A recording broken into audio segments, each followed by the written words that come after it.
Hey everyone, welcome back to another edition or segment of the MCR. Mac and me, we've been gone for the last week. Uh, we had a little tiff with YouTube, but also Mac and me were out of town on separate vacations, and I guess the timing worked out with the whole YouTube thing. But in any event, we're back. We're back at it, and in this segment, I wanted to give my thoughts on an article that I read in the Gateway Pundit last week. And the title of the article, and it was written by Jim Hoft, and the title of the article is "It's Time to Cut Ties with the Republican Party." And of course, that title caught my eye. And as I began to read this article, it took me down, what do we call it, memory lane, to something. And Mac has known me since 1990, and since then, Mac's heard me pound the table about how the Democrats are out to destroy me, and the Republicans are content to look the other way. And they are.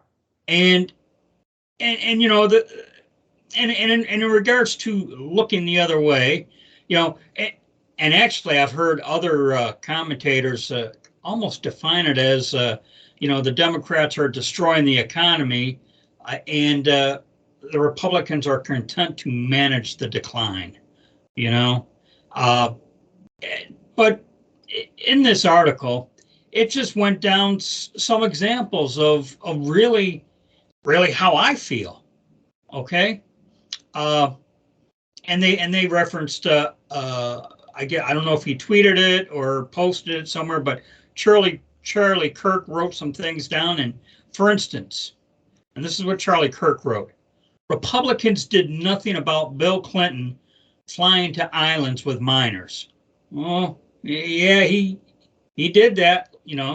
The Epstein heir, we'll say. Yeah. Republicans did nothing about Hillary Clinton smashing devices. Nope. Now, if you recall back when they subpoenaed her, she had her aides out there taking hammers to her Blackberries or handheld devices and the whole bleach bit thing. The woman is a criminal. He would write further. Republicans did nothing about James Comey brazenly lying. Republicans did nothing about Andy McCabe plotting a silent coup against a sitting president. That sitting president being Donald Trump. Yes, that's a fact.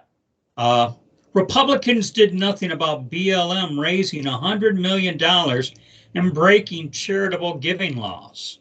You know what? BLM, what did they say? Something about buying something or other mansions, big large mansions. Yeah, right. I think they were joking around saying BLM, big large mansions or something. Yeah, buying large mansions. That sounds right.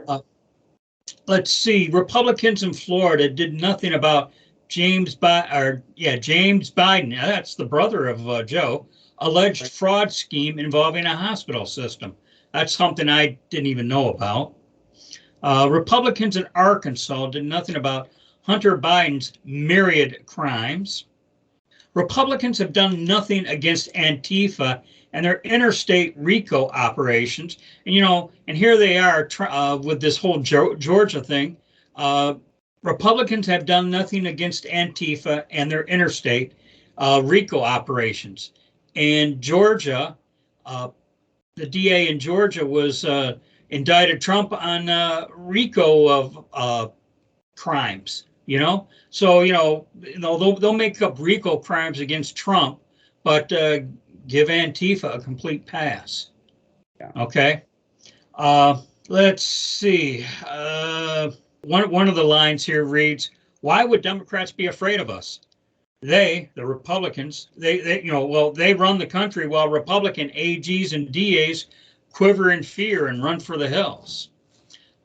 Jim Hoft adds into Charlie Kirk's words with, "The Republicans did nothing when the regime arrested and jailed hundreds of Trump supporters for walking inside the U.S. Capitol. And then he writes, Jim Hoft writes, they were embarrassed to be associated with such people, the smelly Walmart people, Yeah. Republicans did nothing about the Biden crime family despite a laptop of evidence. And, so here we are. Here we are. You want examples of the Republicans looking the other way? Well, there it is. There it is. And we haven't even. Plain. What's that? It could not be more plain to anybody paying attention. And and what I was going to say is, as I read this, and I look at this, and as Mac and I were talking before we started, I'll yield at this point. Trump has got his cringe moments. All right, I'll yield that point. But you know what? I've just had my fill. I've had my fill of the Republican establishment. Well, Trump has got solutions. The Republicans have no solutions other than to go back in their shell and quake at the fear of being called names by people. They always seem to be seeking the approval of people who are always going to hate you. No matter what you say or do, they're going to hate you. So why do you want to kiss their ass? I don't understand it. I guess what the point I'm trying to make is the way the Republican establishment turned a blind eye to the 2020 election, and that just infuriates me. And so right now I'm inclined to be pro-Trump. For me, it's all about, and I've told you this before too, Mac. For me, it's all about a reckoning. I want a reckoning. And if being vengeful isn't Christian-like, well then I'm a sinner. Well, but it is. It isn't, and you are. But I just want some payback. I could just taste it. I'm so sick of it. Well, I want a whole lot more. I want accountability. I want retribution. I want people to pay for what they have done. And I mean the maximum for what they have done. I'd like to see, now maybe that sounds unchristian-like and vengeful, and so be it. God will judge me. Well, I just, well, and we can, and again, let's just take a walk down memory lane. All those years, we had to hold our nose and vote for Bob Dole. We had to hold our nose and vote for the first Bush. We had to hold our nose, even though what I recall, I was more in favor of the son than the father. But whether it be Dole, Bush, McCain, Romney, McCain, that guy, they try to portray him as some kind of damn hero. That guy was a traitor through and through. You know what? Benedict Arnold was a hero before he wasn't. Yeah. And that applies to everybody who served in the military. I don't give a shit what you did in the military if you go out and become a traitor to this country afterwards. Well, that's what we're talking about in John McCain. In any event, all those years of us having to hold our nose and voting for their guy, and then our guy comes along and what do? They conspire with the Democrats to submarine him. Uniparty. Well, let's just get to it, TJ.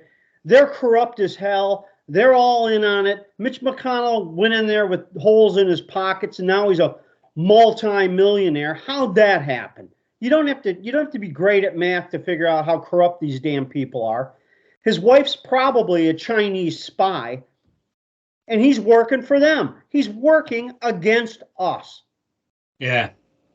So coming full circle to back to where I started, when I read that article in the Gateway Pundit, I immediately went back to me pounding the table 30 years ago, Yeah. And well, you were right 30 years ago, and you're right today. Yeah. So we'll call that a wrap. As to anything getting fixed anytime soon, Oh, I it's don't going to know. get fixed. Watch and see. But it's not going to be fixing that they're used to. Yeah. All right. Well, thanks everyone for watching, and we'll catch you in the next segment. As always, be safe, watch your six, and don't tread on me.